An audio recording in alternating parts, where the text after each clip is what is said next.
제 농업 커리어의 시작입니다. 딸기를 통해서 요리나 가공품을 생산한다든지 장목도 늘려나갈 노력을 하려고 하고 있습니다.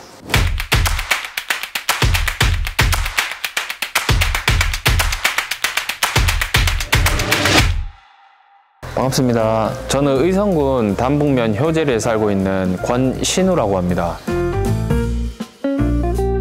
의성군 안개면 쪽에서 딸기 교육을 그때 당시에 하고 있었고 스마트팜 시설로 해서 교육을 시켜주고 있었습니다. 그 귀농을 하려고 마음먹고 있었기 때문에 그 교육을 받고 의성군에 정착을 하게 되면은 쉽게 귀농 생활을 이어나갈 수 있을 것 같아서 그래서 의성군으로 오게 되었습니다.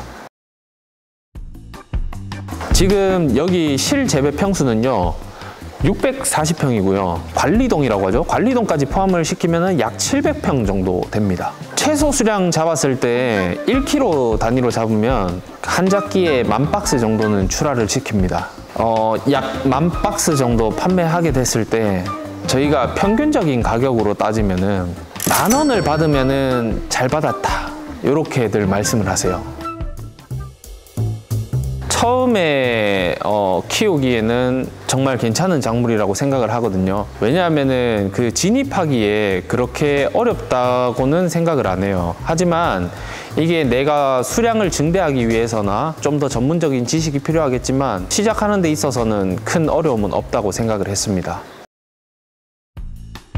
저 같은 경우에는 귀농을 하기 전에 집에 텃밭이 있거든요. 농사를 조금 짓다가 왔어요. 어느 정도 이제 그 환상이나 이런 걸 가지고 들어오지는 않았고 이러할 것이다 라는 예측은 있었는데 이제 그것보다 좀 더 조금 힘들긴 한데 주민들과 마을에서 이제 지내고 하는 것들이 정말 재미가 있고 귀농하는 게 저는 나쁘지는 않은 것 같습니다. 우선은 장점이 자기 시간이 많다는 게 내가 어떻게 농사를 짓느냐에 따라서 일을 몰아서 할 수 있는 게 있고 여러 번에 걸쳐서 해야 되는 것들이 있지만은 몰아서 한 다음에 한 뭐 이틀 3일 정도를 그냥 푹 쉬어버릴 수도 있고 그리고 단점이 시간이 많다는 건데 시간이 많아서 심심할 때가 있습니다. 그 시간을 또 이제 어떻게 활용을 해야 되나 그런 것들만 좀 잘 활용을 하게 되면은 그 단점조차도 장점으로 갈 수 있지 않을까 생각을 합니다. 가족들이랑 같이 귀농한 게 아니고 혼자 귀농을 했다 보니 지인분들, 그런 분들을 통해서 농촌에서는 내가 어떻게 행동을 해야 되는가, 어떻게 하는 게 더 효율적인가, 농사를 짓는 데 있어서도 그렇고 주민들과의 관계라든지 이런 것들을 여쭤볼 때가 있어서 그런 분들한테 많이 여쭤보고 있습니다.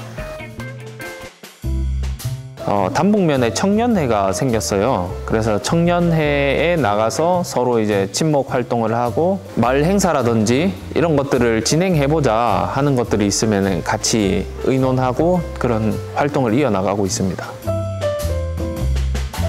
의성군 농업기술센터에서는 딸기 교육을 받아서 지금 이렇게 창농을 하게 됐고요. 거기서 받은 교육들이 딸기에 대한 기초적인 지식이라든지 이게 어떻게 키워야 되는 건지 전수를 받아서 어렵지 않게 장농을 하게 된 것 같습니다.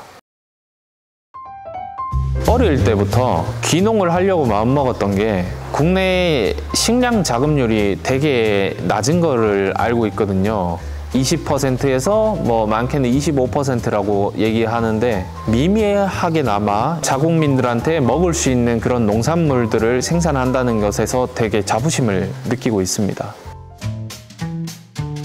딸기는 싫어하는 사람이 없습니다. 소비자 선호도가 굉장히 좋고요. 국내 시장에 딸기로 귀농하시는 분들이 되게 많은데 이게 국내 시장만 볼 게 아니라 지금 세계 시장에서 한국산 딸기가 되게 인기가 좋거든요. 제가 네덜란드 가서도 딸기를 먹어보고 미국 가서도 딸기를 먹어보고 호주에서도 딸기를 먹어봤습니다. 그쪽에서 생산되는 딸기가 나쁘진 않아요. 하지만 당도가 한국산 딸기보다 굉장히 떨어집니다. 외국에서는 또 한국산 딸기 요즘에 K푸드 인기지 않습니까? 앞으로도 전망도 저는 괜찮다고 생각을 하고 있어서 딸기로 귀농 귀촌하는 게 나쁘진 않습니다.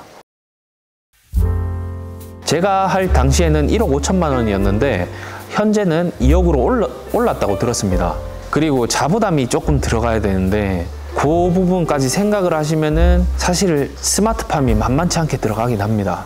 농지가 있으신 분들은 자부담률이 굉장히 낮아지는데 농지가 없으신 분들 같은 경우에는 농지를 사고 거기에다가 스마트팜까지 짓는다는 거는 이게 엄청난 투자거든요. 스마트팜으로 접근을 하시는 것보다는 요즘에는 임대농도 많거든요. 그래서 임대를 해서 농장을 운영을 한번 해보고 스마트팜으로 귀농을 제대로 하신다든지, 일반 노지는 농지은행이라는 그런 좋은 제도가 있어요. 그래서 농지은행을 통해서 토지를 조금 빌려서 거기서 한번 농사를 지어보고 농사가 내한테 괜찮다 하면 이제 스마트팜이라든지 이런 쪽으로도 눈을 돌려서 한번 귀농을 해본다든지 이렇게 진행하는 게 바로 스마트팜을 진행하는 것보다는 그게 나을 겁니다.